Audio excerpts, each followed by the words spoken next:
When I was in high school, I had my mom set up the family VCR to record a late-night TV show for me.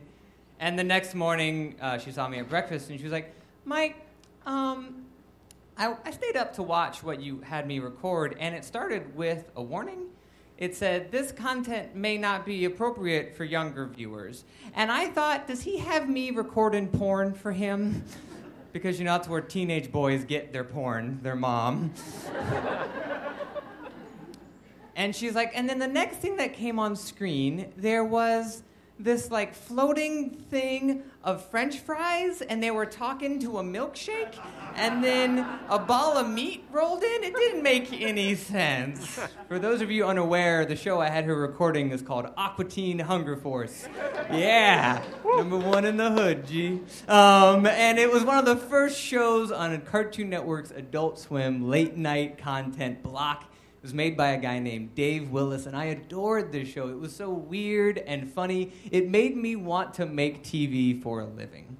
So you can imagine how excited I was as a senior in college when I got a phone call from Cartoon Network offering me a job there. I lost my mind. I packed my whole bag. It was a job called a T3, which meant that you got a 1-year contract right out of school to work at the network. And so I headed down to Atlanta where they're located, and I got to the giant, beautiful glass building that is their headquarters. And I went inside, and the walls are covered in cartoon characters. And all the employees are wearing, like, t-shirts and jeans. And they ride around the whole offices in, like, on Razor scooters. I thought, this is heaven.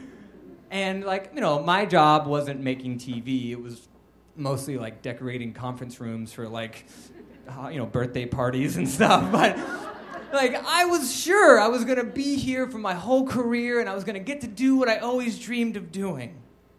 But this was the summer of 2008.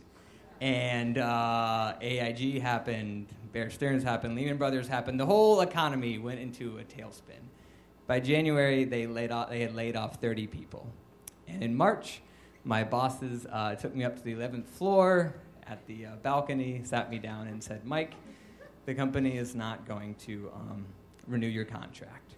In fact, they're not going to renew the contracts of pretty much all of the T3s we just hired out of college.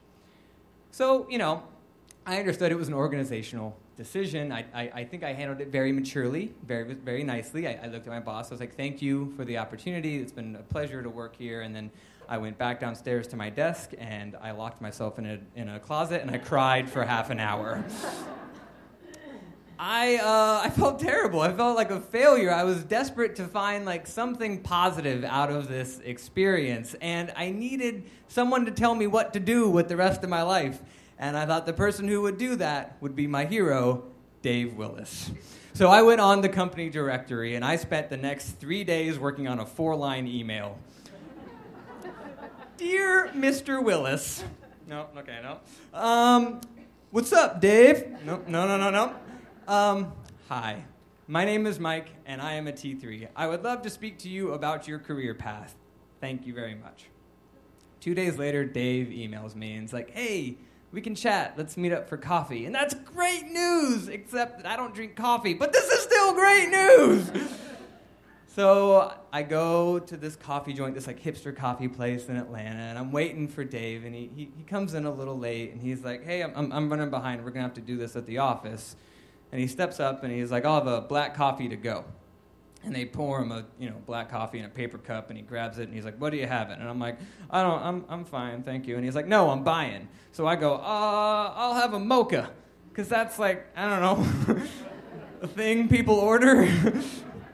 So the barista's like, oh yeah, sure, I got that. And then she, like, turns around and goes to, like, the big espresso machine, and she's, like, grinding up the things and, like, tamping them down and, like, shoving them in the thing. And then, like, I look at Dave, and Dave's looking, like, back at the barista a little worried, and he's kind of nervous. And then I look at the barista now, and she's, like, hand whipping cream.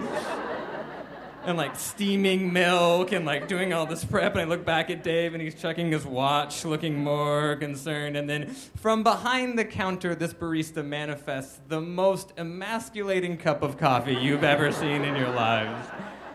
It's this saucer with, like, a tiny cup and then a mound of whipped cream on top of it. And it's, like, drizzled with chocolate sauce. She slides it across, and I am mortified, and like Dave looks at it like it's an abomination. She stares at me, the barista says, "Would you like sprinkles?" I'm dying inside as I say, no, thank you. Dave looks down and says, you should do something with that.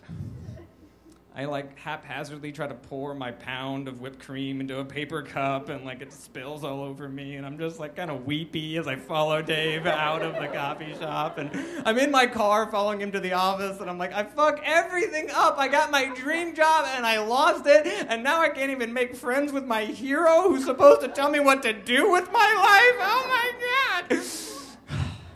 We get to the office and Dave's like, hey, just grab a seat. And he sits me down and he says, hey, I heard what happened to you T3s. That really sucks. And I'm like, oh, thanks. I kind of don't know what I should do next. And I'm expecting Dave, this crazy, creative guy, to come back and be like, yeah, just travel, find yourself, do whatever you want to do. But he looks at me and says, you have to do whatever it takes for them to not kick you out of the building. And I'm like, what do you mean? And he's like, my first job was not in the big corporate headquarters. I spent years shoveling things and getting people water and doing whatever I could just to be around TV before I got to do what I wanted to do. And you're already inside. So now your entire job is to just find someone who will let you do something for them. And then if you do good work for that person and they are a good person, trust me, good things will happen for you. And it was a real kick in the ass. I didn't feel sorry for myself anymore. I didn't feel like I had lost some opportunity. I suddenly felt like, oh, this is my chance. And so, having been there for a year, having fought as hard as I could and begged and clawed, I went from a full-time paid employee to an unpaid intern making commercials for Cartoon Network. And that was the start. I just did whatever they would let me do. For 6 months, I showed up for free, didn't get paid. But when a job came open at TNT, those guys made phone calls and got me into my next job. And then those people got me into my next job, and 8 years on, I am making TV every day. And it's not the weird, cool, late-night television that I might want to do.